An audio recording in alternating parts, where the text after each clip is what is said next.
it is there. He could say, yes, it is. This is my statements. This is of the situation that happened. This is my little thing about it because of this ongoing civil case that I have going with someone else.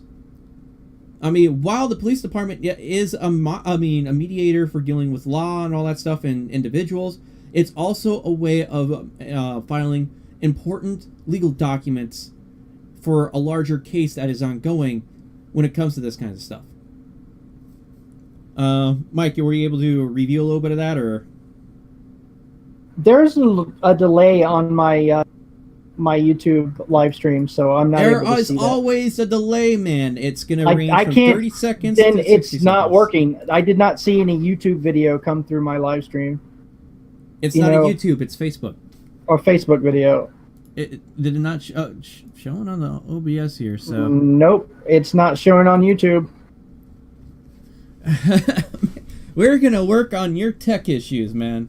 We really need to wait a minute. Your stuff isn't coming through YouTube, so that's somehow my fault. No. I'm broadcasting. I'm looking at my YouTube live stream, and I'm staring at I'm looking at my YouTube live stream, and there's no Facebook video on it. You don't see... okay, let me... okay, we're going to fix some tech... Well, I'm going to look at some tech issues real fast here, guys. Yeah, seriously. It's not on mine. Can people in my chat room, did anybody see a Facebook video? Oh, you can't back issues real fast. Okay, I'm looking at your Facebook live right. I mean, I'm looking at your live stream right now. And I see the Facebook video. It's now paused. I'm staring straight at that. So I'm gonna go ahead and I'm gonna post so this. my people are saying they see it, but okay, like I don't know why I can't see it on my screen. Click that link. Click that link that I just sent you real fast, and you'll see it. All right.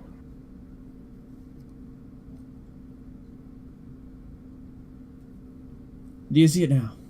It's there. No, my computer's loading. Hold on. Yeah, I see it now. Yeah, so it's there. It's just we got, as I said, we're going to work on your tech stuff here. We're going to sit down and deal with this a little bit later. Obviously. But I guess you got my commentary on that. Okay, let's go ahead and...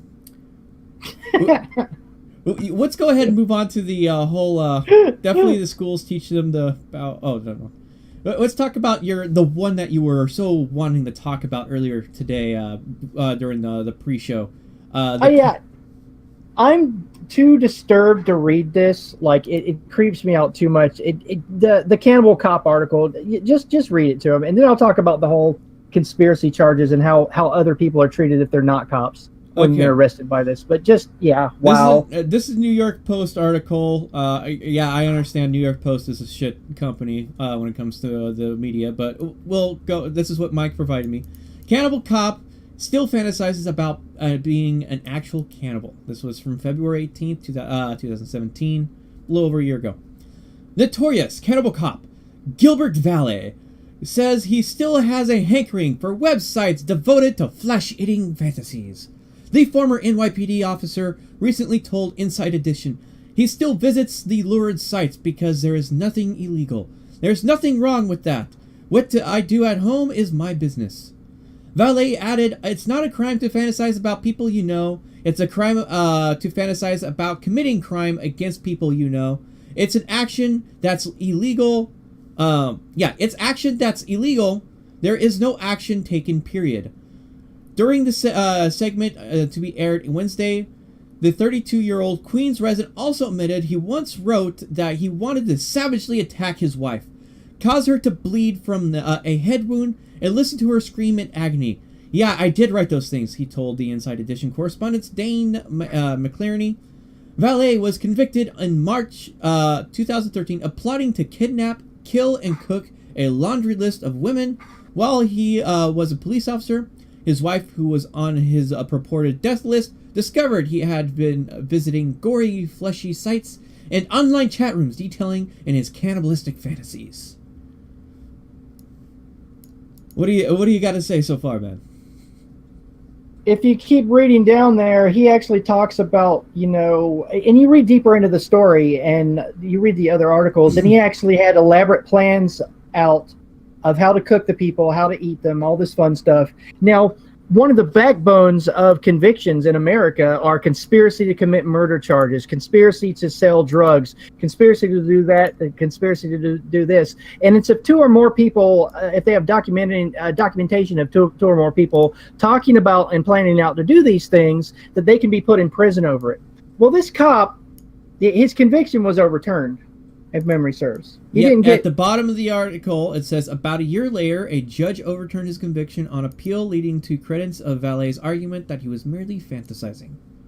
Right. He was fantasizing on chat rooms and internet forums, talking with other sickos about how they'd like to go out and eat people. And he actually talks about, one of his buddies, online sicko buddies, asked him, how big's your oven? And he's like, oh, don't worry about it. We'll cut her legs off. This is sick stuff.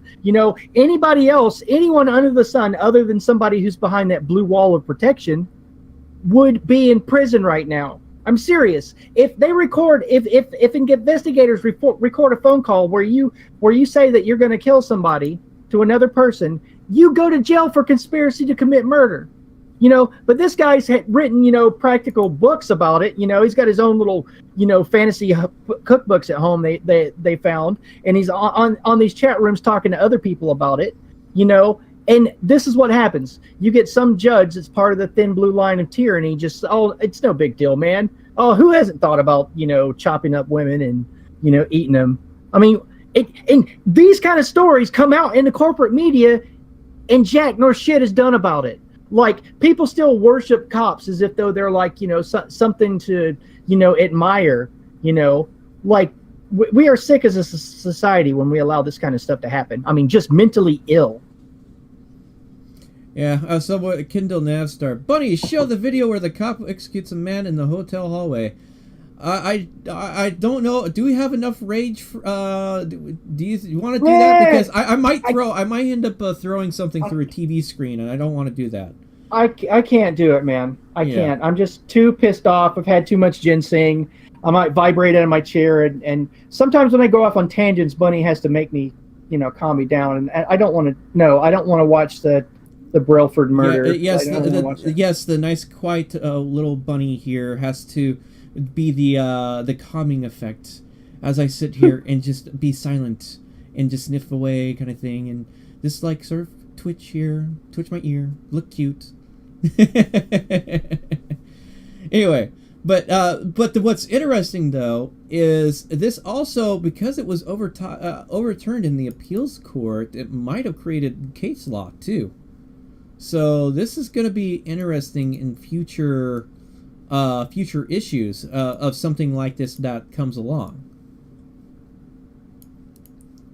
So I just want to point that out, because this went to an appeal, and quite often when something is appealed, goes to the appeals level, it will establish or can establish a case law that will affect future cases that will go into that issue. So maybe it could be a good thing. It could be that if anybody else gets hemmed up on this over in New York, that they can point to this case and go, hey, well, you let this cop off, so you sort of created precedence here. Why am I getting hemmed up on this?